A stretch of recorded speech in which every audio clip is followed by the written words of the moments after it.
Bonjour et bienvenue pour le 18 juin. Ça y est, nous y sommes.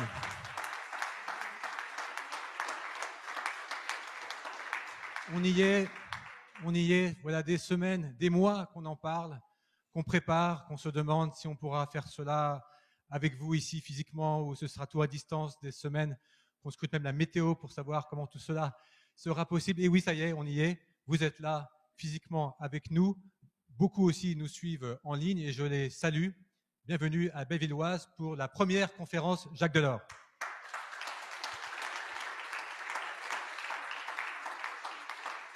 Alors, en fait, je ne devais pas être ici tout seul pour vous accueillir.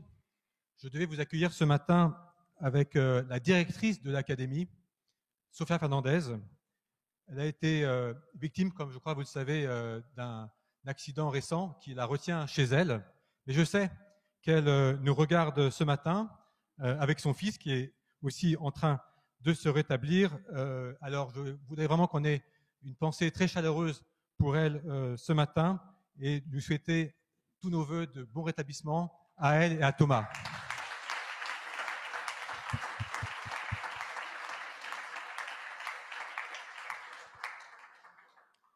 En fait, en extrapolant, on peut dire qu'au sortir de cette crise du Covid, sortir encore très incertaine, en fait, on est tous un peu en train de se rétablir, d'essayer, et c'est le titre de notre conférence, de rebondir après cette pandémie.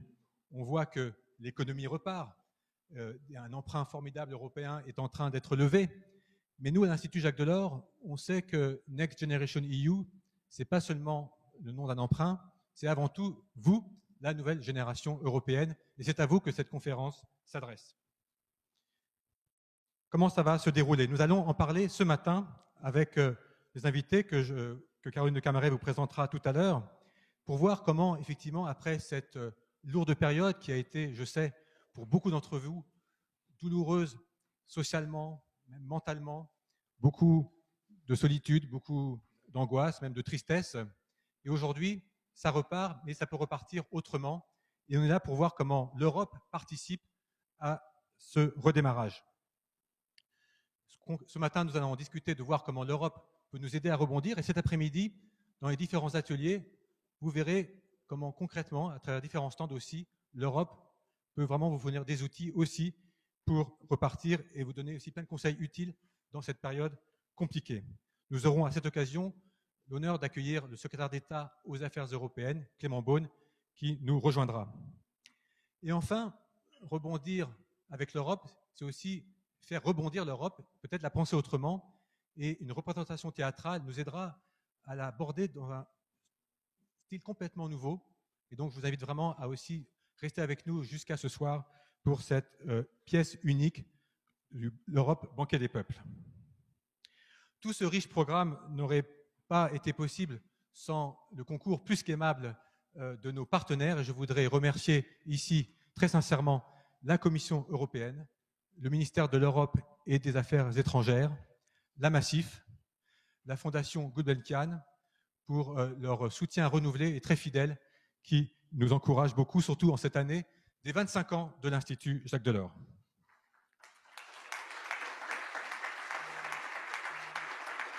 « 25 ans, c'est un âge qu'on est quelques-uns ici qu'on aimerait bien encore avoir. En tous les cas, cette conférence, c'est avant tout aussi la fête de l'Académie Notre Europe, la fête de fin d'année, on peut dire, de cette formation. Et là, je salue ici la promotion qui est enfin réunie, puisqu'elle a passé une année un peu à distance, on peut dire même beaucoup à distance, et ça fait plaisir de vous voir devant nous en chair et en os pour cette 4e promotion. Je vais donc appeler, vous savez que l'Académie Notre Europe, ça existe depuis maintenant 4 ans. On a 4 promotions. La dernière est ici présente, mais on a des représentants, je dirais, des promotions précédentes. Et donc, la première partie de la matinée, on va la passer avec eux et avec nos invités. J'invite donc à me rejoindre sur scène Anna-Maria Sigayi, Jean-Philippe Doho, Maria Trullen-Malaret et Norbert Quespel à venir sur scène me rejoindre. Ils sont les représentants des 4 promotions de l'Institut Jacques Delors. J'appelle aussi la députée européenne Ilana Sicourel, très investie pour la jeunesse et dans les questions d'éducation, qui a rejoint le Parlement européen récemment, à nous rejoindre aussi. Et puis, bien sûr, j'appelle le père de l'Académie, celui sans qui tout cela n'aurait pas lieu. Je veux vraiment remercier pour lui d'avoir eu l'intuition de créer l'Institut Jacques Delors, cet outil de transmission qu'est l'Académie Notre Europe, et aussi un Européen comme l'Italie sait nous en donner. Bienvenue Enrico Letta. Et je passe le relais à, si j'ose dire, mon ancienne consoeur Caroline de Camaret pour animer, modérer, mais le mot est faible, cette matinée. À toi Caroline.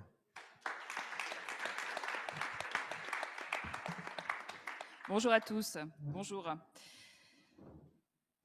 Alors, cette grande conférence qui articule conférence Jacques Delors, débat, réflexion sur l'Europe, engagement des jeunes, c'était une thématique, il me semble me souvenir, parce que je l'ai interrogé à de nombreuses reprises, très chère à Jacques Delors. Et en cette année de pandémie, c'est vrai que vous les jeunes, et puis la jeunesse en général, a été mise un peu sous cloche. Elle a été forcée de rester chez elle, avec une vie sociale, une scolarité et effectivement une entrée dans la vie active pour le moins compliquée. Et d'un autre côté, l'Europe, elle a été très sollicitée, appelée à la rescousse. A-t-elle répondu présent suffisamment et correctement pour les futures générations? Il y a la conférence sur le futur de l'Europe qui démarre effectivement, grand dialogue citoyen qui doit porter la voix des citoyens et peut-être singulièrement des jeunes pour faire remonter les idées enfin de la base, du bas vers le haut, dans une Europe qui est souvent jugée beaucoup trop élitiste ou trop technocratique. Je vais réussir à le dire. C'est bien la première fois. Ça, c'est parce que je ne suis pas en direct à la télé uniquement, parce que sinon j'y arrive. Voilà. Alors, nous accueillons pour échanger. Donc, on le disait, le président de l'Institut Jacques Delors. Je vous le présente pas parce que c'est le président de votre institut. En même temps, on rappelle quand même qu'il était ancien président du Conseil italien et qu'il est depuis mars le secrétaire du Parti démocrate italien qui appuie le gouvernement Draghi, ce qui est évidemment une mission difficile. Et puis Ilana Sicurel, eurodéputée Renew Europe, elle siège à la commission éducation. Juste peut-être en guise d'introduction, et puis vous allez poser vos questions, c'est important. La crise Covid, finalement, qui constitue, on l'a dit, pour ces jeunes, un défi. Et c'est aussi un marqueur générationnel. Vous avez en face de vous la génération Covid. Moi, j'appartiens, vous appartenez à encore une autre, vous allez nous dire quel est votre marqueur, mais moi, j'appartiens à la génération chute du mur. Eux, ils appartiennent à la génération Covid. À l'un et l'autre, j'ai bien envie de demander, qu'est-ce que ça a changé à votre vision de l'Union européenne, ce Covid, et vos priorités aussi? Alors, on commence peut-être honneur aux dames. Voilà. Bonjour à toutes et à tous, et merci pour votre invitation. Je suis vraiment ravie d'être avec vous ce matin. Cette première question, elle est évidemment très importante. J'ai juste envie de rebondir, et vous verrez, le mot n'est pas anodin à ce que vous à la nomination de cette génération. C'est pas la génération Covid, c'est la génération rebond. Et je crois que ça va être le sujet du jour. Et j'espère que justement, ça va être une génération, et j'en perçois déjà les premiers signes, qui va être une génération qui a eu une expérience difficile, on en a bien conscience. J'aime bien l'expression du président de la République, nous sommes vos débiteurs, c'est-à-dire qu'il y a eu un choix qui est très fort, qui est un choix de solidarité intergénérationnelle, où on a protégé nos aînés. Pour vous, ça a été une évidence, vous avez été au rendez-vous, vous avez été privé de choses importantes dans votre vie. On sait, on a tous été jeunes, on sait combien c'est important les études, les rencontres, toute la dimension sociale qui entoure les études. Mais je crois que ça a été aussi un moment du coup de réflexion, de retour à l'essentiel, et je crois très fort, à charge pour nous aussi d'être, et c'est notre intention, dans une priorité pour la jeunesse. La décennie qui vient sera celle de la jeunesse. Je prends très au sérieux cette phrase du président de la République. C'est à nous de vous donner, on va en parler, je crois, tout au long de cet échange, tous les outils pour rebondir. Mais c'est d'abord en vous que ce rebond est là. Et c'est une génération, la vôtre, qui est une génération de l'engagement, et dans laquelle je crois beaucoup, et donc je suis assez sereine et complètement disponible pour vous aider. Maintenant, qu'est-ce que ça change ? Je vais dire, je pense que ça par rapport au regard que j'ai, moi, la jeunesse a été toujours ma priorité, donc pour ce premier aspect, je dirais que c'est encore plus peut-être encore plus essentiel de le mettre au cœur de nos priorités européennes, c'est peut-être la nécessité, et même très probablement, de mettre en place un mécanisme de crise. C'est-à-dire que l'Union européenne, qui est une espèce de miracle, puisqu'on arrive quand même à décider à avancer à 27, doit apprendre, en cas de crise, à avoir une gouvernance d'urgence. Je crois que c'est l'un des premiers défis que nous avons devant nous. Une Europe de la santé, on aura à en reparler aussi, qui est devenue une évidence et qui est en train de devenir une réalité. Et puis, troisièmement, une Europe, oui, de la solidarité et où le social est encore plus palpable. Il a toujours été là, mais il doit devenir encore plus évident pour tout le monde. Enrico Letta. Première réponse, c'est une démonstration du fait que dans nos sociétés, la solidarité entre générations marche. Ça a marché parce qu'il y a eu toute une génération qui n'a pas été touchée par le Covid, qui n'a pas souffert le Covid comme les autres générations. Et cette génération, la génération des jeunes, a dû se sacrifier pour les autres. Et elle l'a fait. Donc, je pense qu'aujourd'hui, le discours de cette solidarité générationnelle, il faut le rendre un peu plus fort dans le reste du discours, parce qu'il est évident que la génération des jeunes vit une situation de marginalité dans beaucoup d'autres domaines, le domaine du travail, le domaine du rôle dans la société, le fait qu'il y a moins de jeunes, beaucoup moins de jeunes, dans le pourcentage général de nos sociétés. Donc, ce sont des sociétés qui parlent moins jeunes, qui sont dominées par des discours qui sont portés par des non-jeunes. Donc, il faut absolument que ce qui s'est passé pendant le Covid, on en parlera, nous amène tous à considérer qu'il faut rééquilibrer sur d'autres domaines. Et ces autres domaines sont des domaines qui touchent au travail, à la formation, au rôle dans la société, à la possibilité surtout de donner de la confiance aux jeunes, faire en sorte que cette confiance leur donne la possibilité de jouer des rôles importants. Ça, c'est le point essentiel. Je le dis dans des jours que, pour nous, l'Institut Jacques Delors, ont été des jours importants. On repart avec cet événement, les 25 ans, la vie de l'Institut, l'académie. Je dois dire aussi, ont été des jours aussi très tristes. Je veux ici rappeler à moi-même et à nous tous le fait qu'on a perdu un pilier de la vie européenne et de l'Institut Jacques Delors, parce que le décès de Henrik Enderlein, un jeune considéré pour les catégories de l'académie, un jeune de 46 ans qui était un pilier de l'élaboration pour le futur de l'Europe, qui a monté l'Institut Jacques Delors à Berlin et qui était un ami de nous tous. On perd un ami, mais c'est beaucoup plus, c'est l'Europe qui perd un moteur.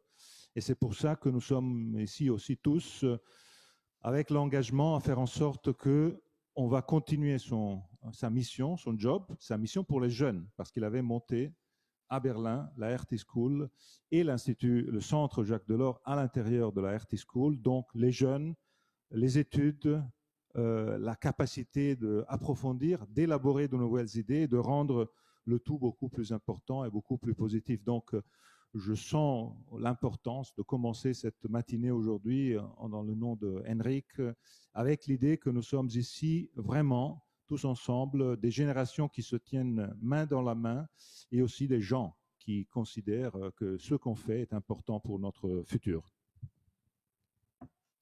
Alors, troisième promotion de l'Académie Notre Europe, Anna Maria. Anna Maria est doctorante en théorie politique à Sciences Po Paris. Elle travaille sur les questions du genre, de la domesticité et les mobilisations des travailleuses domestiques au Royaume-Uni pendant le XXe siècle. Elle a fait une licence d'économie et de philosophie analytique à l'Université de Columbia. Ça vous donne aussi évidemment les profils. Et vous avez une question, Anna Maria, sur la transition écologique. On l'écoute. Bonjour, vous m'entendez ? Bonjour à toutes et à tous.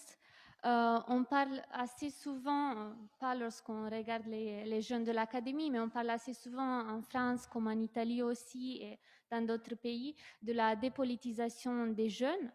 Mais il y a un enjeu fondamental par rapport auquel les jeunes ils se sont beaucoup mobilisés, c'est l'écologie. Ils se sont mobilisés à la fois dans la rue, avec les mobilisations pour le climat du vendredi, et dans les urnes, parce que les jeunes ont beaucoup voté lors des dernières élections européennes. Ils ont voté beaucoup plus qu'auparavant et beaucoup plus de ce qu'on pouvait s'y attendre. Une fois que la nouvelle Commission européenne elle a été mise en place, la nouvelle présidente Ursula von der Leyen elle a présenté son pacte vert.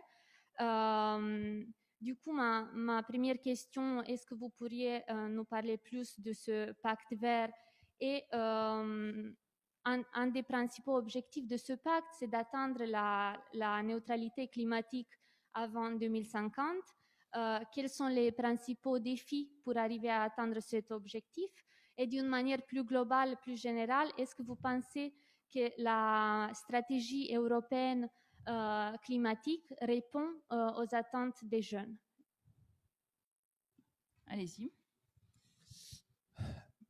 Premièrement, la crise Covid aurait pu effacer toute capacité de l'Europe de mettre la transition écologique au centre du tout.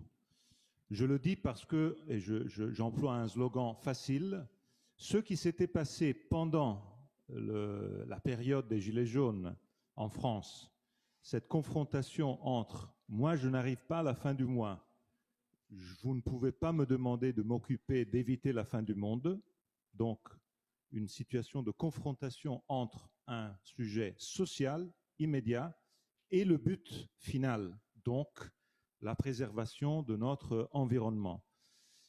Tout ça avait commencé à exploser au début de la crise Covid. Je me rappelle, mars, avril de l'année passée, l'idée était celle de dire, écoutez, on est à la fin du monde, il faut absolument aider les gens tout de suite. Et si on les aide avec des méthodes fossiles, on s'en fiche, il faut les aider.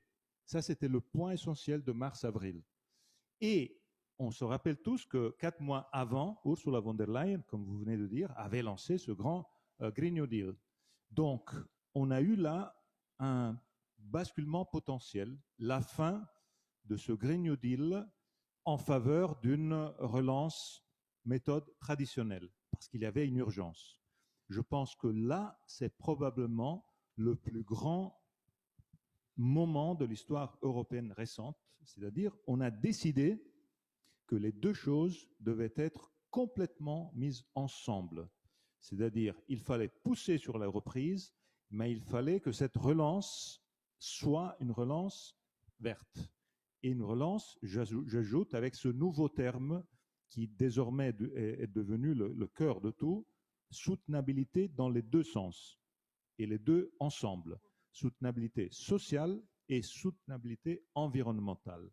Évidemment, ce n'est pas simple, je viens à la deuxième partie de votre question, ce n'est pas simple parce que c'est une question de transition.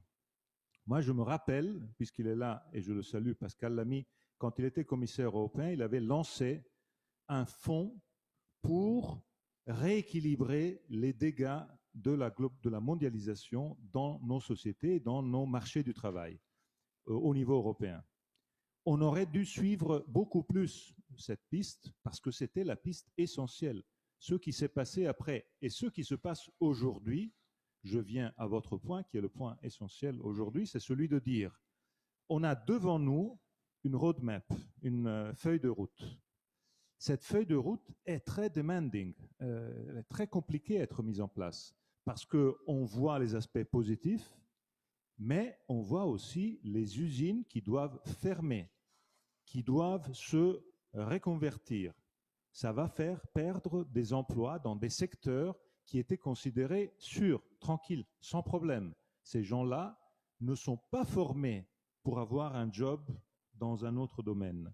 Donc, la question essentielle est de prendre, de tirer les leçons du passé et faire en sorte que cette poussée importante que surtout générationnellement on est en train de mettre en avant soit accompagnée par cette just transition, cette transition faites sur le domaine de la justice sociale. Donc, les fonds qui sont dans Next Generation EU pour ces aspects-là doivent être bien appliqués, parce que de mon point de vue, ça c'est la question essentielle. Parce que si on est bloqué sur l'avancée climat, on l'est surtout par les gens qui perdent le travail parce qu'ils étaient liés à des modèles du passé. Et puisqu'on est en train de bouger rapidement, je vous invite à considérer un petit épisode, et je m'arrête tout de suite. Mais cet épisode, à moi, ça m'a beaucoup frappé. On regarde tous les matchs de foot pendant cette période. Championnat européen, je suis sûr qu'on va avoir une autre finale France-Italie. Et bon, on va voir ce qui va se passer. Surtout en italien. Surtout en italien. On va voir ce qui va se passer, mais quand on regarde les matchs à la télé, il y a plein de pubs. Et on regarde la pub, parce qu'on est là. Et il y a, comme toujours dans les matchs, la pub est normalement une pub de voiture. Et je vous invite à vous rappeler comment était la pub des voitures lors des derniers championnats européens France 2016. Donc, vous étiez là, vous n'étiez pas trop jeune à ce moment-là. Alors, la pub de voiture en 2016, c'était pub de voiture avec des voitures et le message était sur le plus vite. Rumeur, rapidité, performance et tout ça. Ça, c'était la pub des voitures en 2016. Aujourd'hui, vous regardez la pub des voitures lors des championnats de foot et c'est les petits oiseaux qui chantent et c'est le verre autour d'une voiture et c'est le silence total. Et 5 ans se sont passés. 5 ans. Alors, je dis que la rapidité de cette transition dans nos têtes est très importante, mais imaginons ce que ça veut dire pour quelqu'un qui a travaillé pendant 30 ans dans un job de l'autre côté et qui tout d'un coup, on lui dit « c'est fini ton job et maintenant tu deviens vert ». C'est très compliqué parce qu'il va perdre son job à moins qu'on ne fasse la transition juste. Donc c'est pour ça que je pense que le grand sujet qu'on a devant nous est ce sujet-là et l'Institut Jacques Delors travaille à fond sur ça. On a le centre de Bruxelles qui travaille à fond sur ça. On a le centre Thomas qui est mené par notre Thomas ici à Paris qui travaille sur ces sujets. L'Institut Jacques Delors fait de ce drapeau un des drapeaux les plus importants de tous. Alors, Ilana Sicurel, vous avez entendu à la fois la question de Anna Maria et puis cette idée d'une transition verte. Une transition verte vraiment ou une transition verdie? Parce qu'il y a aussi un terme que vous devez connaître depuis longtemps qui s'appelle le greenwashing, c'est-à-dire on repeint tout en vert et puis on vous explique que c'est la transition qu'on est en train de faire, la relance, la fameuse relance, elle est très très verte, oui. Et est-ce que vraiment c'est cette transition verte qu'on nous promet ou verdie? C'est un petit peu différent.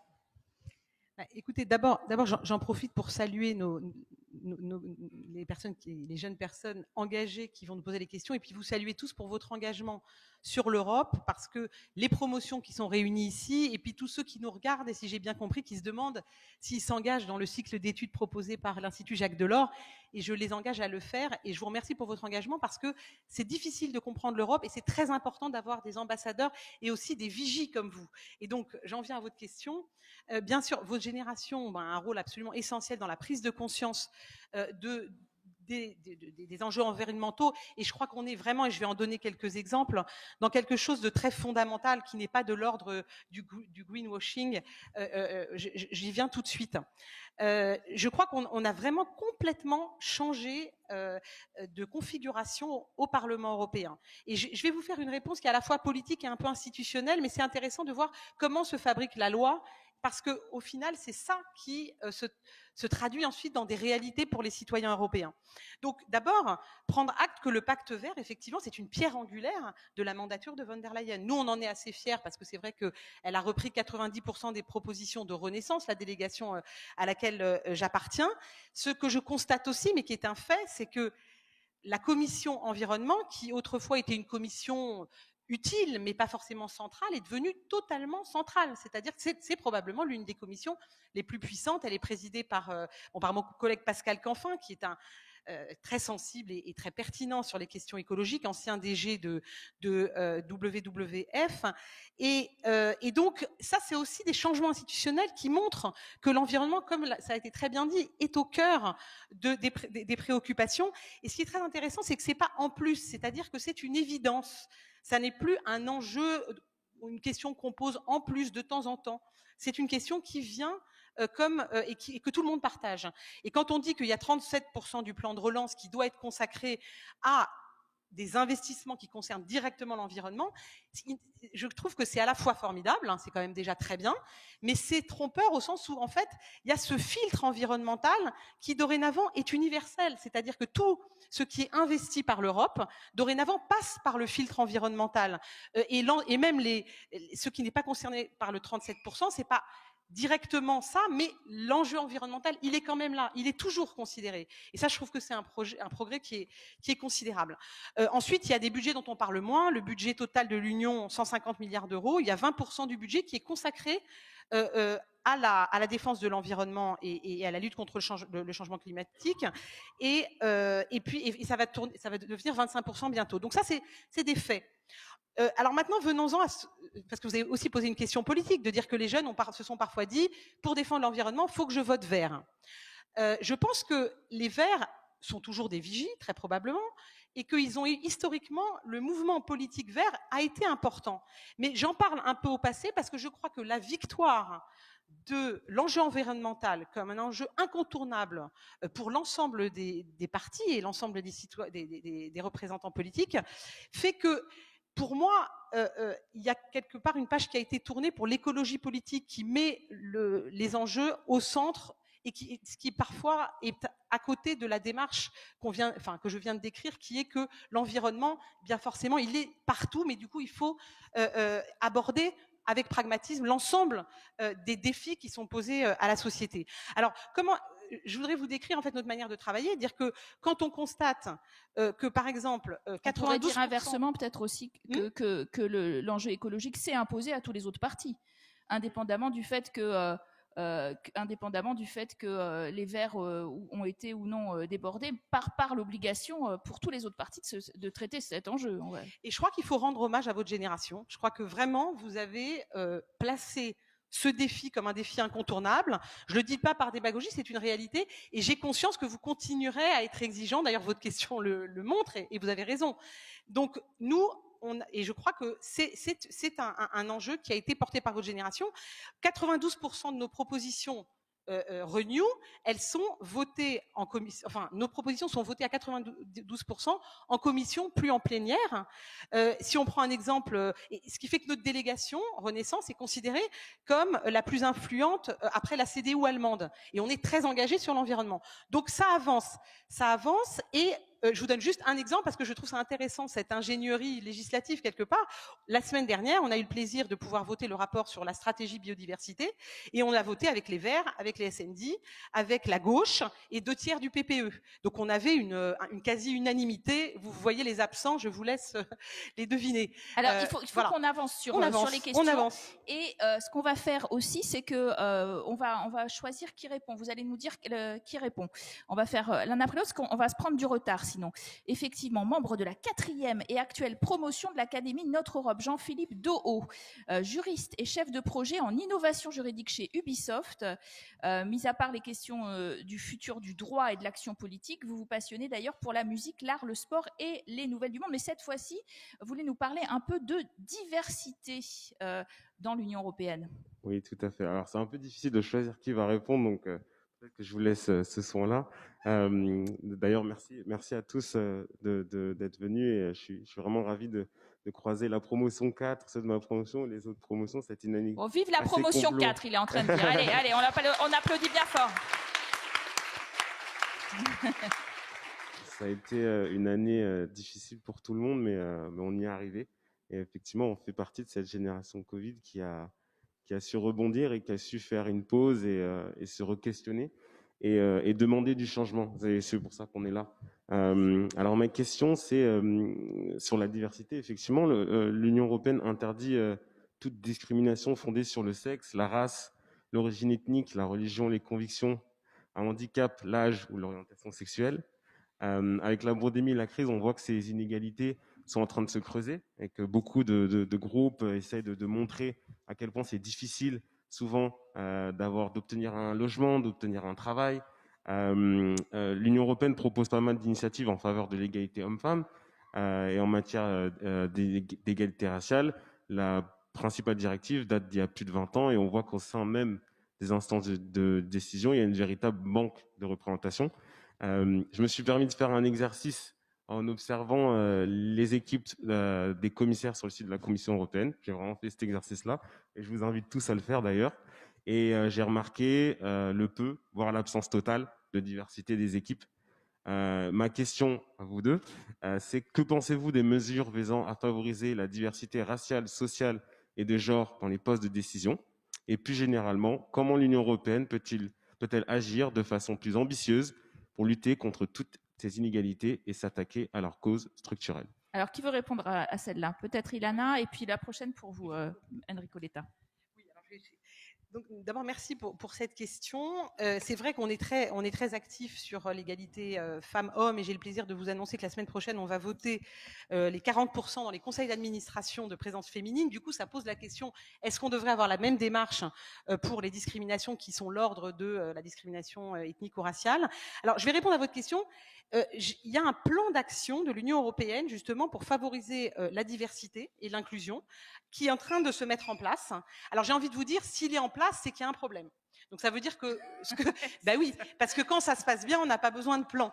Donc c'est à la fois, si vous voulez, je prends acte de votre remarque qui est très juste, votre constat, mais je trouve intéressant la démarche qui n'est pas tout de suite dans une démarche de quota, mais il y a un bureau de la diversité qui est mis en place, il y a une formation contre les préjugés inconscients des personnes qui recrutent, un accompagnement du recrutement et une évaluation des données. Ça veut dire et ça c'est peut-être le prélude, soit ça va marcher parce que de manière soft, on va faire prendre conscience de ce problème qui est un vrai problème, et faire avancer les choses. Peut-être qu'on aura à avoir une démarche plus volontariste, c'est possible, mais en tout cas, le problème, il est identifié, je le suivrai. Merci d'avoir attiré mon attention là-dessus, parce que je crois qu'on y pense, mais peut-être pas tous les matins, et on devrait y penser tous les matins. Et j'ajoute juste, mais très rapidement, juste pour que moi, je suis très, très engagée dans le mentorat.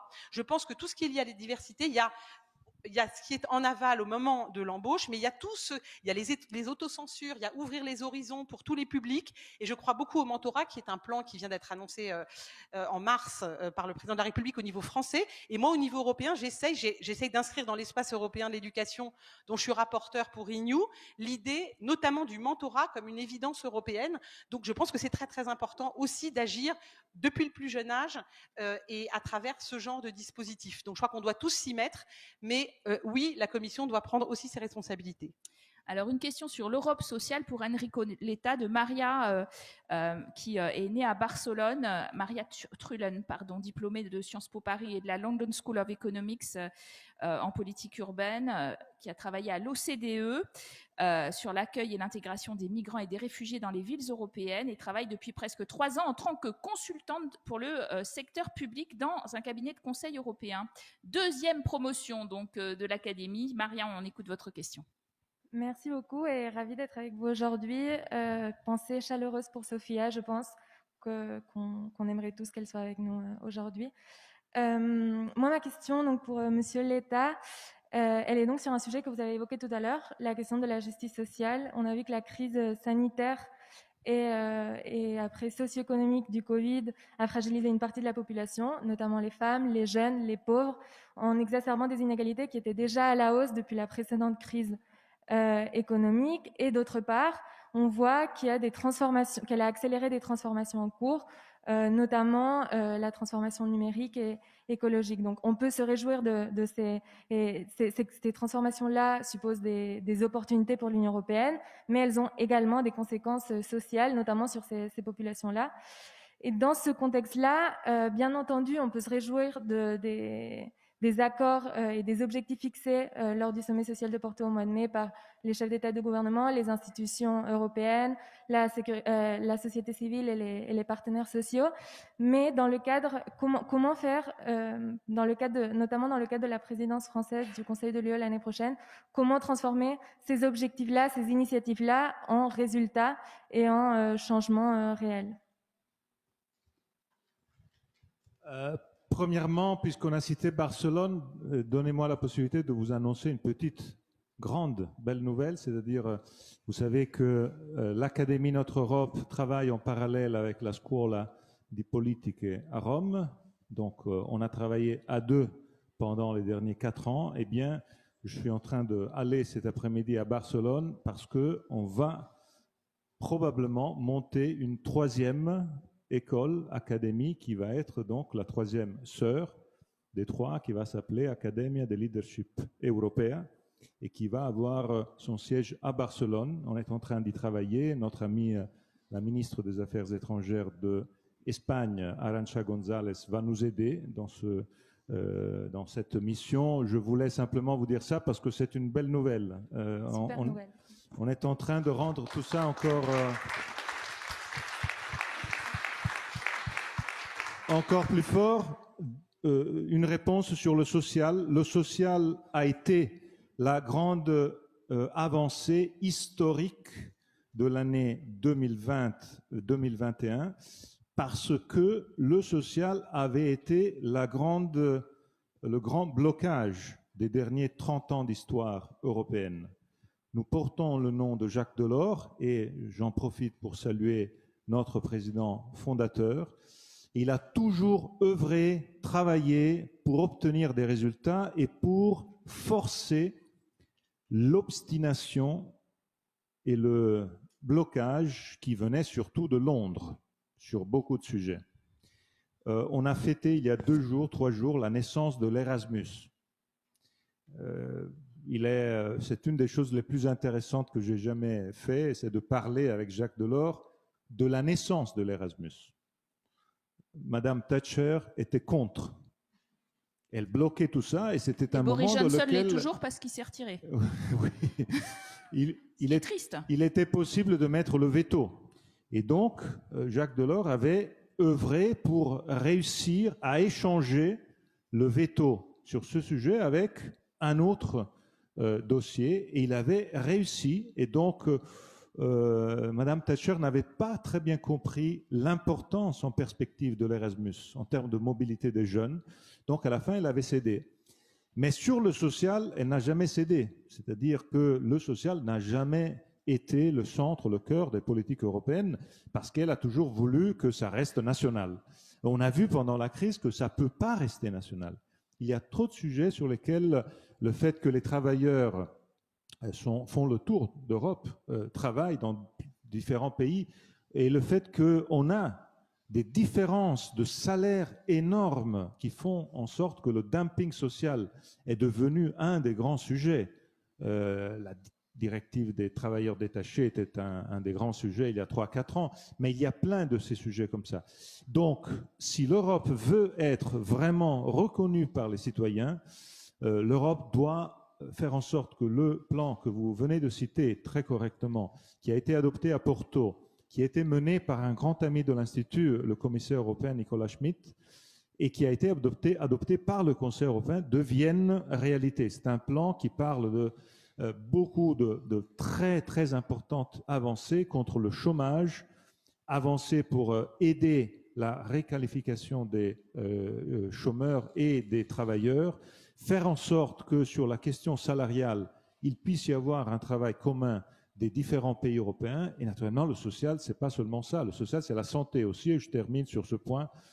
La conférence sur le futur de l'Europe, que vous connaissez tous et que vous êtes en train tous de suivre, que je souligne, sera un des points importants de la vie de l'Institut. On va participer de la vie de l'Académie, on va participer surtout à la partie citoyenne de l'activité de la conférence sur l'avenir de l'Europe. Eh bien, un des grands sujets, c'est Ursula von der Leyen qui l'a mis le 16 septembre dernier dans son discours sur l'état de l'Union. La conférence sur l'avenir de l'Europe doit faire démarrer l'Europe de la santé. Et il est évident que l'Europe de la santé, c'est le centre aussi de cette Europe sociale. C'est un sujet majeur qui touche la vie de nos jeunes et de nos moins jeunes. C'est une des raisons pour lesquelles les gens voient l'importance de l'Union. Voilà, puis l'Europe sociale, effectivement, c'était au cœur aussi de la présidence portugaise. J'ai interviewé Antonio Costa qui voulait faire progresser cette Europe sociale, mais sur le salaire, par exemple, effectivement, minimum européen, ça sera pour plus tard, peut-être sous présidence française d'ailleurs. Alors, on continue, on poursuit sur la question de la libre circulation. Première promotion de l'Académie Notre Europe, Norbert Couespel. On va essayer de faire une question pas trop longue pour que nos invités aient le temps de répondre. Merci beaucoup. Donc oui, effectivement, déjà très heureux d'être ici. Je souhaitais vous interpeller un petit peu, sans doute peut-être davantage Madame la députée, sur la question de la libre circulation. Je pense que comme on le sait tous, la pandémie a entraîné de très nombreux freins à la mobilité. Ils ont parfois été nécessaires, mais dans certains cas, ça a eu des conséquences vraiment très dommageables pour les citoyens, en particulier pour les jeunes. Je pense par exemple à l'annulation de nombreuses expériences Erasmus. Pourtant, ces expériences participent à la fois à forger une véritable identité européenne, mais aussi à développer tous les composants de la société plus largement. Et aussi, un sujet plus personnel, la situation des couples transfrontaliers non mariés, dont je fais partie, pour lesquels aucune solution n'est proposée en France actuellement, contrairement à d'autres États européens. Donc, dans ce contexte, et face à, on va dire, à la montée ambiante de la méfiance contre l'autre, contre l'étranger dans notre société, je voudrais savoir un peu comment vous voyez l'avenir des politiques de mobilité, à la fois au niveau national, mais aussi au niveau européen, à court comme à long terme, et de manière importante, à la fois dans l'Union, mais aussi avec les pays tiers. Peut-être pour très brièvement aller vers deux exemples sur la situation des couples transfrontaliers non mariés. Je pense qu'il est important de se rappeler que nous ne sommes pas des touristes, nous sommes des foyers en devenir. Nous désirons contribuer à l'avenir de l'Europe. Donc, est-ce que nous, couples transfrontaliers non mariés, on ne pourrait pas être considérés, par exemple, comme un motif impérieux de rapprochement en toutes circonstances? Comme les circonstances Covid, on sent quand même la douleur d'avoir été séparés, non, pendant la crise Covid. Oui, oui. C'est une grande douleur quotidienne. En plus, cette crise Covid a été l'occasion de la mise en place d'une véritable différenciation sur la base du mariage, qui dans nos sociétés actuelles peut paraître complètement anachronique, cruelle et assez incompréhensible. Est-ce qu'il ne serait pas temps de reconnaître que cette différenciation-là, elle n'a pas lieu d'être et d'y mettre vraiment fin? Et pour finir, juste avec cet angle santé, parce que je pense que ça a été évoqué, c'est un sujet très important dans le cadre de mon emploi actuel à l'Organisation européenne du cancer à Bruxelles, c'est un sujet que je traite au quotidien. Comment est-ce que les nouvelles ambitions en matière de mobilité au niveau européen, par exemple l'augmentation du budget Erasmus, ça peut bénéficier à la construction de sociétés européennes plus résilientes?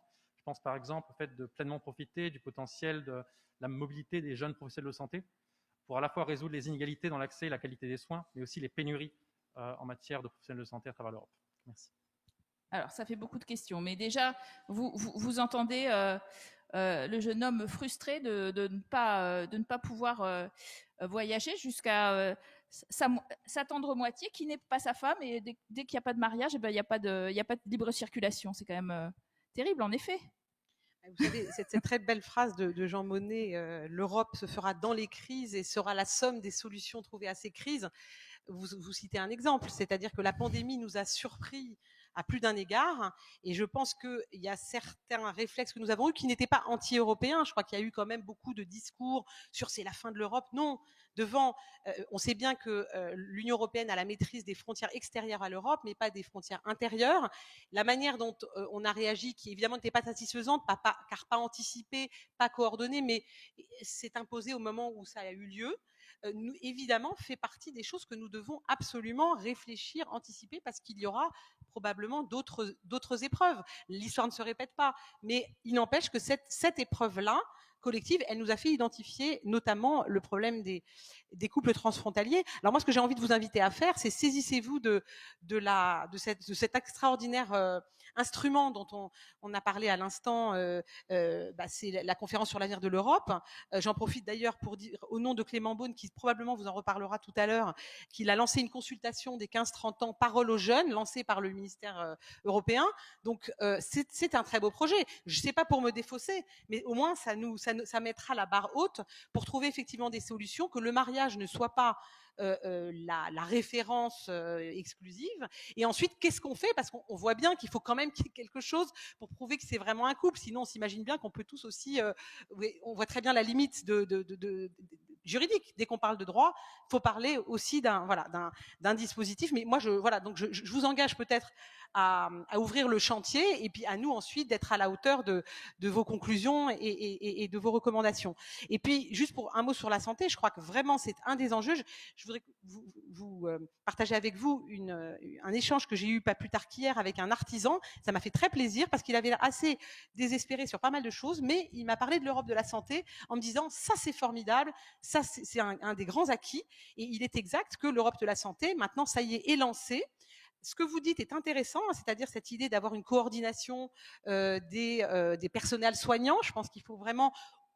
ça existe dans le cadre de la liberté de circulation, mais peut-être faut-il avoir une attention plus particulière, en particulier en cas de crise, pour aller être plus efficace dans la solidarité intra-européenne.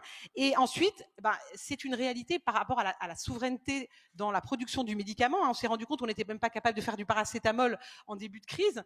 On est en train de devenir... Au courant de l'été, Thierry Breton, commissaire européen au marché intérieur et en charge, vous savez, de la task force sur la production des vaccins, vient d'annoncer que nous allons être, l'Union européenne, le plus grand producteur de vaccins au cours de l'été. Très vite d'ailleurs, je crois, au courant juillet, on va pouvoir on va produire 1 milliard de doses. Et je souligne d'ailleurs que au jour d'aujourd'hui, on est à peu près à 650 millions de doses produites et dont à peu près la moitié ont été vers l'exportation et notamment vers les pays défavorisés. Donc la solidarité, elle a été là dès le début dans l'approche européenne. Et je crois qu'on doit se féliciter de cette souveraineté de la production de vaccins, demain de médicaments, qui est en train de se construire et qui est évidemment une des grandes avancées. Donc voilà, nous restons fidèles à Jean Monnet avec humilité parce qu'on arrive toujours un peu trop tard, mais avec beaucoup de détermination.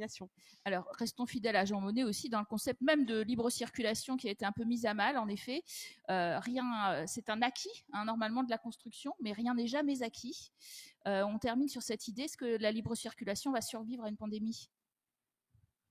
Oui, elle va survivre parce que c'est l'Europe. L'Europe, c'est la mixité. Et la mixité, c'est la circulation. Le fait, comme la très importante question sur la diversité nous a fait comprendre, nous, c'est ça. Nous, c'est la diversité, c'est la richesse, la mixité, le fait de bouger et de vivre entre nous et d'être en condition de vivre cette mixité bien. C'est pour ça qu'un des grands sujets, on n'en a encore pas parlé, c'est le fait que l'état de droit qui se base sur cette idée de diversité, de mixité, doit être et doit vivre dans tous les pays européens. Et quand on voit ce qui est en train de se passer dans quelques-uns de ces pays, je regarde naturellement avec grande inquiétude à ce qui se passe en Pologne et en Hongrie, je pense qu'il faut se battre parce que là, c'est l'ADN de nous, les Européens, face au reste du monde.